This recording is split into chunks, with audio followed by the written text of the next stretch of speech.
Oi, pessoal, aqui é a Kainara da Educatuz e eu estou aqui hoje para contar um pouquinho para vocês como que a gente pode fazer, né, para envolver mais os alunos nas aulas, para propiciar para esses alunos, proporcionar para eles um maior aprendizado mesmo nas aulas remotas.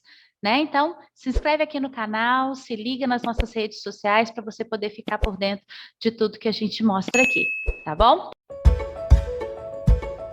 Bom, então a gente vai falar sobre algumas maneiras, né, que a gente pode fazer, que a gente pode trazer para a sala de aula para proporcionar, então, um maior aprendizado entre os nossos alunos. Para a gente falar sobre isso, então, a gente vai precisar, né, eu trouxe aqui para vocês a pirâmide de William Glasser. Não sei se vocês já ouviram falar, né, já conhecem.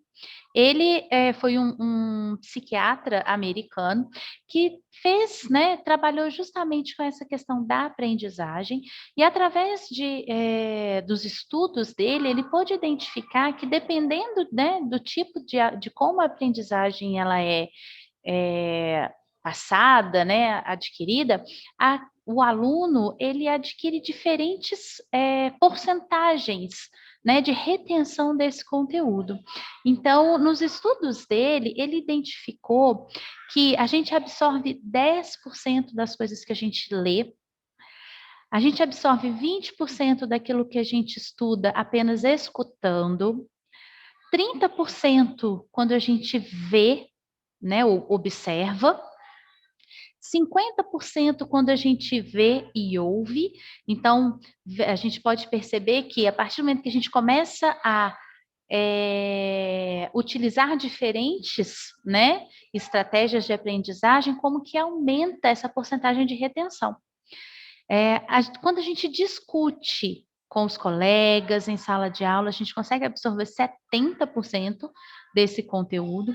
Quando a gente produz, quando a gente pratica, a gente absorve 80%. E, finalmente, a gente consegue absorver 95% daquilo que a gente está estudando quando a gente ensina.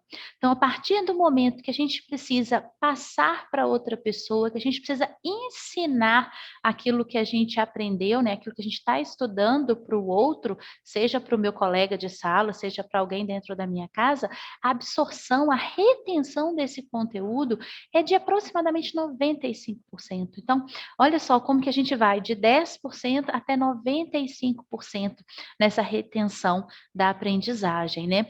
E aí a gente pode observar nessa pirâmide que os 4 primeiros itens, eles estão diretamente relacionados a uma metodologia mais passiva do aprendizado, né? Eu preciso ler, quando eu leio, né, é uma coisa mais passiva, eu estou só absorvendo aquele conteúdo, quando eu estou ouvindo, vendo. Então, é uma metodologia mais passiva. E a partir do momento que eu começo, né, que o aluno começa a se tornar mais ativo no processo de ensino-aprendizagem, né, por isso até a metodologia mais ativa, então a partir do momento que ele começa a, de fato, participar, seja discutindo, produzindo ou ensinando, como que aumenta essa retenção do conhecimento, né? Então a gente pode tirar daí o seguinte, não é que até algumas críticas que são feitas a essa pirâmide, né, que ela não, esses níveis eles não podem ser abordados de maneira isolada, tá? Então, para que ela funcione, para que essa retenção de 95%, por exemplo, ela ocorra, eu preciso buscar o meu conhecimento, talvez de uma forma mais passiva. Eu preciso ler, eu preciso ouvir, eu preciso ver, né? Ouvir e ouvir.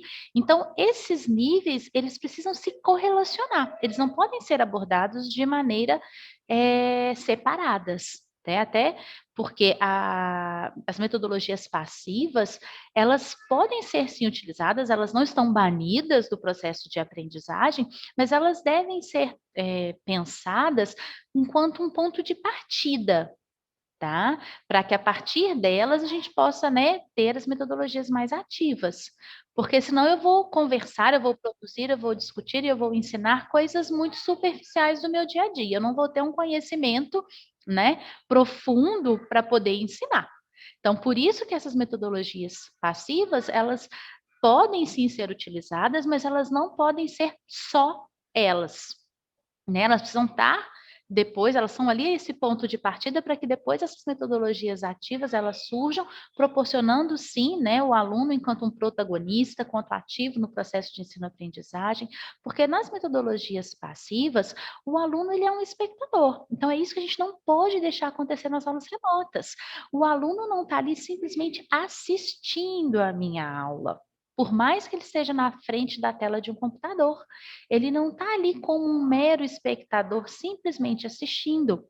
Ele precisa interagir. A partir do momento que o aluno começa a interagir com a aula, seja ela online ou não, ele começa a estar mais ativo no processo de ensino-aprendizagem. Né? Então, isso que é muito importante, mesmo a gente estando nas aulas remotas, o professor ele precisa ter essa percepção de que se não houver a interação, ele vai estar preso lá nos métodos de ensino de 50 anos atrás, que a gente tinha essa metodologia passiva só enquanto, né, forma de aprendizagem. Então, é isso também, um outro ponto de partida muito importante, é que o professor precisa mudar o modo de pensar dele. E isso é muito difícil, porque a gente foi educado dentro dessa metodologia, a gente passou uma vida inteira vendo que, né, esse era o jeito de se fazer. Então, mesmo que às vezes a gente tivesse dúvidas quanto a isso, era o jeito que a gente recebia, né, a nossa aprendizagem. Então, o professor, apesar dele não ser considerado ativo, né, ele não ser o principal agente ativo nas metodologias ativas, ele também é protagonista dessa metodologia, porque ele precisa ter essa percepção que o aluno não pode ser tratado de cima para baixo, ele precisa ver o aluno, né, numa escala horizontal, ele precisa ter essa percepção do aluno enquanto um indivíduo, porque se o professor também não mudar isso dentro dele, não tem metodologia ativa que, né, que realmente funcione. Então, por isso que é muito importante também essa mudança começar pelo professor. Ele precisa acreditar nisso, ele precisa estar disposto a sair desses moldes tradicionais que a gente foi, né, criado, tá? E aí, né, pensando nisso, como que a gente então pode fazer para trazer uma maior discussão, uma maior produção, um ensinar mais, né, para os nossos alunos?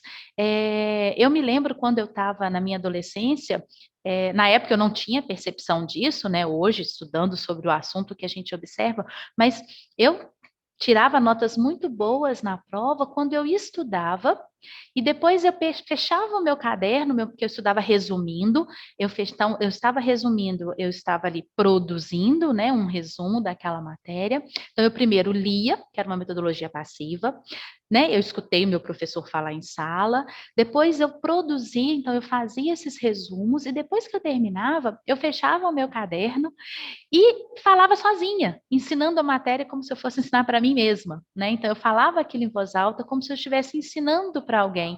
E sempre que eu fazia isso, eu tirava notas muito boas na prova. Por quê?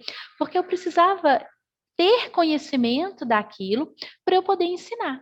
Então eu busquei elementos da metodologia passiva para eu chegar lá nos meus 95%.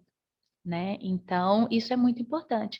E hoje, com os nossos alunos na nossa sala de aula, o que que a gente pode fazer para estimular, então, um maior aprendizado? Bom, na escala do discutir, né, a gente pode criar atividades que eles vão conversar sobre o tema, perguntar entre si, em casa, para os colegas, que eles precisem repetir aquilo que foi falado, relatar, numerar, produzir, recordar, debater sobre aquele assunto, definir algum conceito, nomear. Então, nessa escala, eles estão ali absorvendo 70% do conhecimento.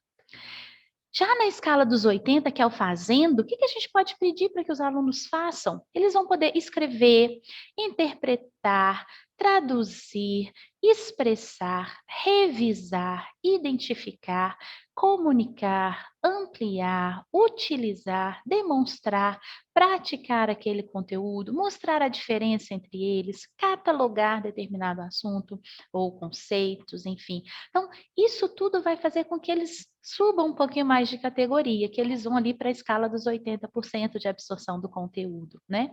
E na escala do ensinar, dos 95%, 100%, eles vão estar ensinando para os colegas, né, quando eles explicam aquilo que eles entenderam, quando eles vão ali fazer um resumo daquilo que eles compreenderam, quando eles conseguem estruturar aquela matéria que foi vista, quando eles conseguem definir conceitos, quando eles fazem generalizações, quando eles conseguem elaborar alguma coisa de acordo com aquele conteúdo, quando eles vão ilustrar, que eles conseguem, né, exemplificar, ilustrar os conceitos, trazer para o dia a dia. Então, isso tudo vai fazer com que os alunos aprendam muito mais, com que eles consigam reter muito mais o aprendizado. Porque a partir do momento que isso é trazido para a sala de aula, o conteúdo deixa de ser simplesmente memorizado, decorado, e o aluno consegue absorver aquilo enquanto um protagonista, enquanto ativo do processo de aprendizagem, porque ele vai absorver, ele vai compreender aquele determinado conteúdo, que é muito diferente do que simplesmente decorar. Né? Então, com essas dicasinhas, vocês vão conseguir estimular muito mais, trazer um aprendizado muito maior para os seus alunos, mesmo nas aulas remotas, tá?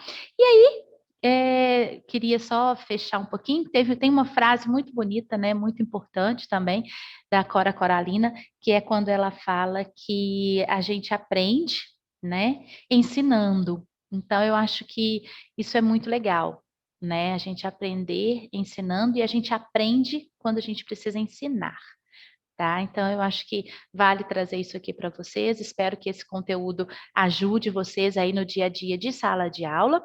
E, para finalizar, eu quero falar com vocês que no dia 13 de abril, às 18 horas, a gente vai ter o lançamento, tá? Uma masterclass do Professor 5.0.